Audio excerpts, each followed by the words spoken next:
berapa besar atau berapa nilainya suhunya itu.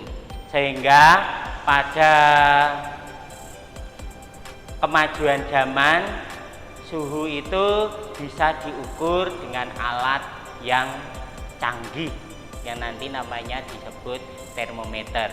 Nah, sebelum masuk itu kita harus tahu dulu suhu itu apa. Siapa yang tahu? Oh iya, betul, bahwa suhu itu derajat atau tingkat panas dingin suatu benda. Suhu itu kalau secara internasional itu satuannya Kelvin, dilambangkan dengan huruf K besar. Tapi kalau di Indonesia agak berbeda. Suhu itu dilambangkan dengan Celcius atau C secara umum. Itu kemajuan modern, orang-orang semakin pintar, telah ditemukan namanya alat untuk mengukur suhu, di mana alat itu sangat teliti, dapat dipakai untuk mengukur suhu yang sangat rendah maupun suhu yang sangat tinggi. Alatnya namanya, oh ya betul, termometer. Nah, termometer itu seperti apa? Dan termometer biasanya berbentuk sebuah pipa kaca sempit tertutup yang diisi dengan zat cair. Siapa yang tahu zat cair yang sering dipakai? Oh iya betul, yaitu zat cairnya air raksa dan alkohol. Nah, sekarang kita lanjut sifat-sifat termometer suatu benda antara lain. Berarti benda itu bisa masuk dalam termometer itu harus memenuhi 4. Yang pertama, dia bisa mengalami perubahan wujud, perubahan volume, perubahan daya hantar listrik, dan perubahan warna. Termometer harus ada zat cair yang digunakan untuk mengisi atau mengukur. Tapi zat cair itu harus memenuhi syarat. Syaratnya yang pertama yaitu mempunyai pemuaian yang teratur. Tuh, berarti memuai, berarti bisa tambah volumenya besar atau menjadi volumenya kecil. Tapi harus teratur sesuai kenaikan suhu atau panas. Kemudian yang kedua, mudah dilihat. Nanti biasanya kalau ada warna merah atau perak kan nanti bisa dilihat lebih gampang. Kalau putih kan susah, harus melototi atau mentelengi itu ya. Kemudian yang ketiga, tidak membasahi dinding. Jadi dindingnya itu termometer tidak boleh basah, karena kalau nanti basah itu akan lama kelamaan habis. Oke, kita sudah jelas untuk zat cair pengisi termometer. Kalau sudah, kita lanjut, karena termometer diisi oleh zat cair. Di sini ada 2 macam. Yang pertama termometer air raksa, yang kedua termometer alkohol. Kita bahas keunggulan dan kelemahannya, di mana di pasaran hanya ini pakai yaitu termometer air raksa dan alkohol. Ada yang tahu paket ada? Oh ada, yuk kita baca. Keunggulan termometer air raksa apa? Di situ ada 4. Air raksa kelihatan mengkilat sehingga mudah untuk dilihat. Oh, kalau naik ada suhu berapa bisa dilihat. Oh, turun mudah dilihat. Jelas? Nah, kemudian yang kedua, perubahan volumenya teratur. Kalau suhunya naik dikit, ya volumenya naik dikit. Kalau suhunya turun atau lingkungan dingin, ya akan turun. Jadi volumenya menjadi kecil. Kemudian yang ketiga, tidak membasahi dinding kaca seperti tadi sudah dijelaskan, di mana termometer di luarnya nanti lama-lama tidak basah, tetap kering, karena kalau nanti basah zat cairnya akan habis. Kemudian keunggulan yang terakhir pada air raksa yaitu jangkauan suhunya cukup lebar dari minus 40 sampai 350.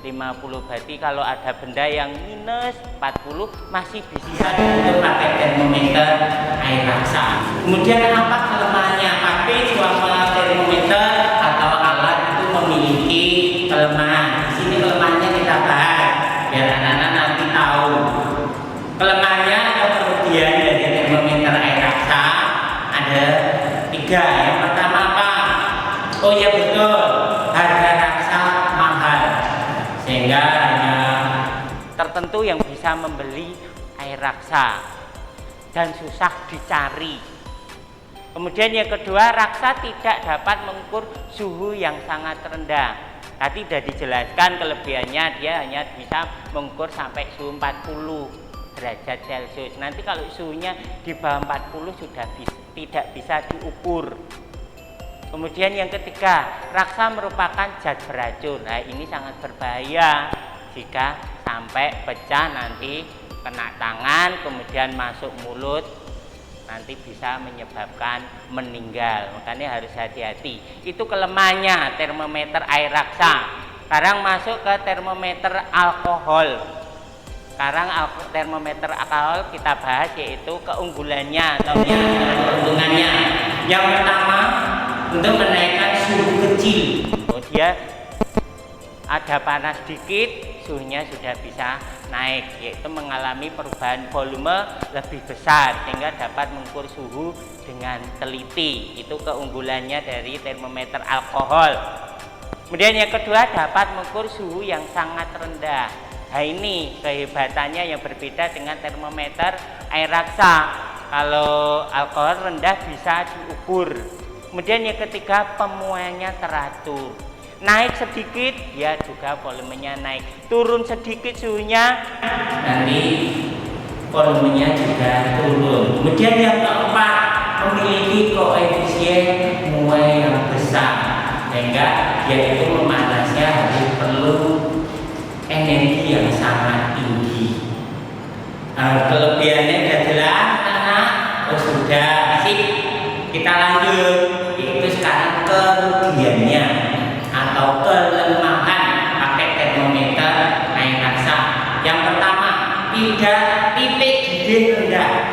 Titik didih rendah, berarti mendidihnya sangat rendah. Biasanya kalau air itu kan mendidih suhunya 100. Kalau ini berapa? Siapa yang tahu? Salah, pada titik didihnya ada, yaitu 80 derajat Celcius, berarti rendah, berarti lebih bagus masih pada air, sehingga tidak bisa mengukur pada suhu benda yang tinggi. Kemudian yang kedua, tidak berwarna, sehingga pada saat mengukur pakai termometer alkohol itu susah, harus menteleng karena warnanya agak putih, sama kayak gelas pada termometer itu, sehingga perlu diberi warna agar bisa dilihat. Kemudian kalau jenisnya tinggi, sehingga perlu energi yang diperlukan untuk menaikkan atau menurunkan suhu pada termometer alkohol. Kemudian yang keempat, membasahi dinding kaca. Berarti pada termometer alkohol dindingnya lama-lama di luarnya itu basah. Nah, yang ditakutkan lama-lama akan habis. Oke, tadi kita bahas air kenapa tidak bisa digunakan untuk mengisi termometer. Satu, tadi air tidak berwarna sehingga sulit untuk dilihat, nanti perlu pewarna lagi. Kemudian yang kedua, air membasahi dinding kaca, ya ini yang sangat tidak bisa digunakan karena lama-lama nanti airnya akan habis, berarti termometernya tidak terpakai lagi. Kemudian yang ketiga, jangkauan air terbatas karena air kan membeku suhunya 0, kemudian mendidih 100, berarti hanya bisa mengukur dari 0 sampai 100, lainnya itu tidak bisa. Kemudian yang keempat, air mengalami perubahan volume sangat kecil sehingga suhu dinaikkan agak sulit, sehingga nanti harus naik ternyata airnya masih tetap, itu yang tidak bagus. Harusnya suhunya turun, airnya tetap, itu makanya air tidak bisa dipakai untuk pengisi. Kemudian yang terakhir, perubahan suhu pada air memerlukan waktu yang lama sehingga mengurangi ketelitian pembacaan, sehingga tidak tepat. Harusnya suhunya 70 derajat Celcius, ini tidak bisa, kadang 50. Itu ya anak-anak, pembahasan untuk pengertian termometer, pengertian suhu sampai alat ukurnya. Sudah jelas? Oke, kalau sudah jelas kita latihan soal nantinya. Kemudian terima kasih.